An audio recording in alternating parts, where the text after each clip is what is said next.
हमारे साथ इस पर बात करने के लिए जुड़े हैं एनर्जी एक्सपर्ट नरेंद्र तनेजा। सबसे पहले नरेंद्र जी नमस्कार, शुक्रिया बहुत साथ देने के लिए। और सबसे पहले जिस तरह से हमने क्रूड ऑयल प्राइसेस में एक सपोर्ट आता हुआ देखा है, कैसे देखते हैं? अब ऑलमोस्ट ये फाइनलाइज्ड ही है कि 27 अगस्त से हम 50% टैरिफ देख रहे होंगे।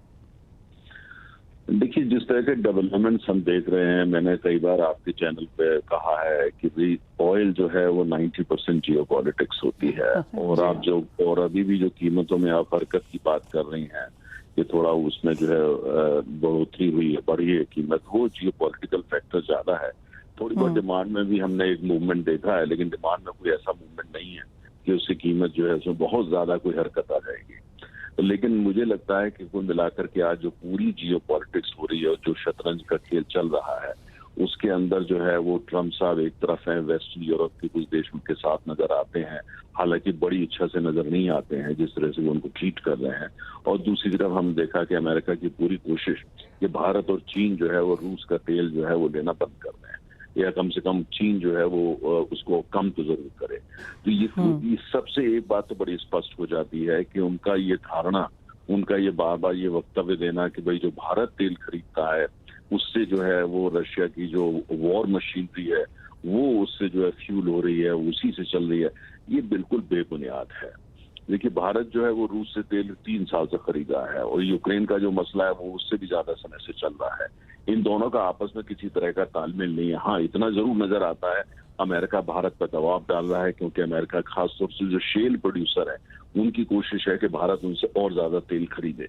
और कहीं ना कहीं जो है जो वक्ता में अमेरिका से आ रहे हैं उसके पीछे ये गुणा भाग भी है कि भारत पर दबाव डाला जाए जिससे ज्यादा से ज्यादा अमरीकी तेल भारत ले, क्योंकि उनके पास सरप्लस है, खासतौर से जैसे मैंने कहा जो शेल प्रोड्यूसर्स हैं।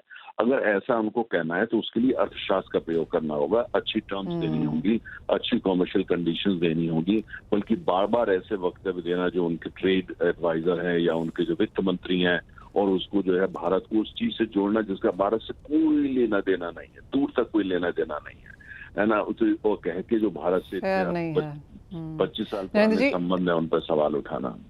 एब्सोल्युटली नरेंद्र जी, आपने कल एक डेटा शेयर किया था जिसमें काफ़ी क्लियर है कि India as of now US से शायद 6-7% लेता है और रशिया से 32% जैसा है।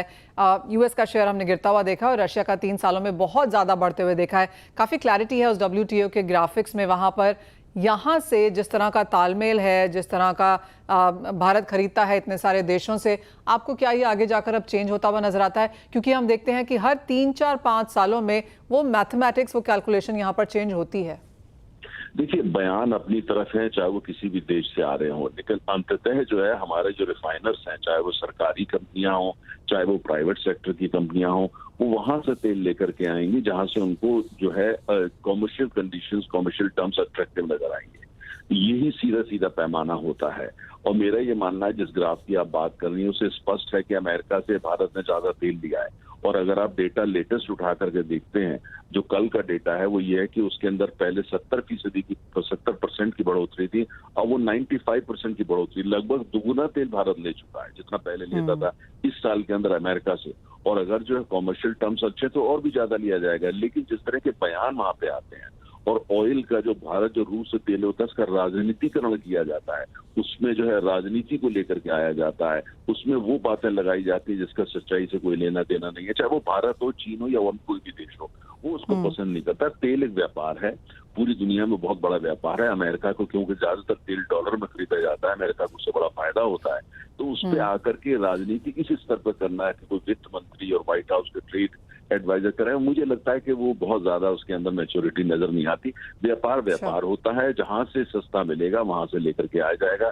जब भारत के रिफाइनर तेल खरीदने जाते हैं, वो तेल की नेशनैलिटी नहीं देखते, वो ये देखते हैं कि कॉमर्शियल टर्म्स क्या है और दाम कितना है। Well said.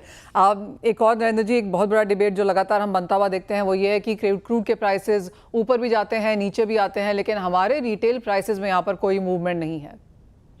नहीं, बड़ा अच्छा आपने प्रश्न किया। आप देख रहे हैं कि पूरी किस तरीके से जो जियो पॉलिटिकल चेस बोर्ड के अंदर परिवर्तन आ रहे हैं, किस हिसाब से आपने देखा। जिन ट्रम्प साहब को भारत बहुत अच्छा और घनिष्ठ मित्र मानता था, उन्होंने यहाँ तक कह दिया कि इंडियन इकोनॉमी इज डेड। तो अब उसका फिर नतीजा ये है कि आपने देखा चीन के विदेश मंत्री एक लंबे अरसे के बाद भारत आए और जो संबंध थे उसके अंदर थोड़ा सा मिठास घोलने की उन्होंने कोशिश करी।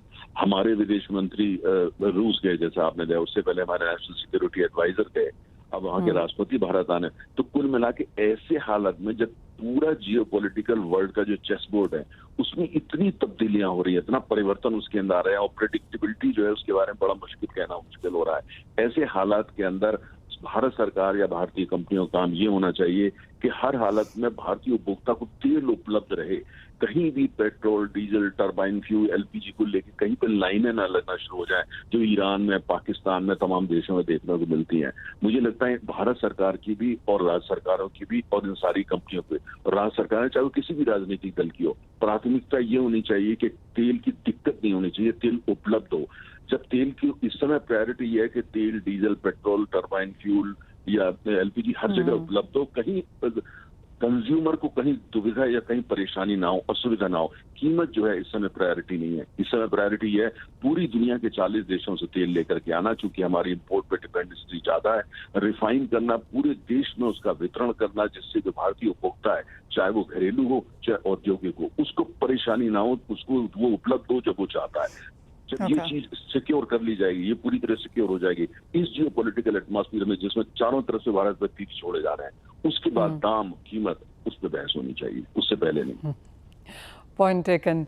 बहुत शुक्रिया नरेंद्र सैनिया जी, अगेन एक बार फिर से वहाँ पर बहुत क्लैरिटी लेके आने के लिए। और जैसे आप लगातार हमें बताते भी रहते हैं कि जी हाँ, कच्चे तेल के प्राइसेस 90% जियोपॉलिटिक्स हैं और इस समय तो ये बहुत ज़्यादा क्लियर है क्योंकि डिमांड, सप्लाई, अवेलेबिलिटी की बात यहाँ पर इंटरनेशनल मार्केट्स में होती हुई नज़र नहीं आ रही है। इट्स मोर अबाउट कि कौन क्या कह रहा है और कहाँ से तेल खरीदा जाना चाहिए, कंट्रीज़ को बताया जा रहा है, उसका एक इम्पैक्ट यहाँ पर मार्केट्स पे है।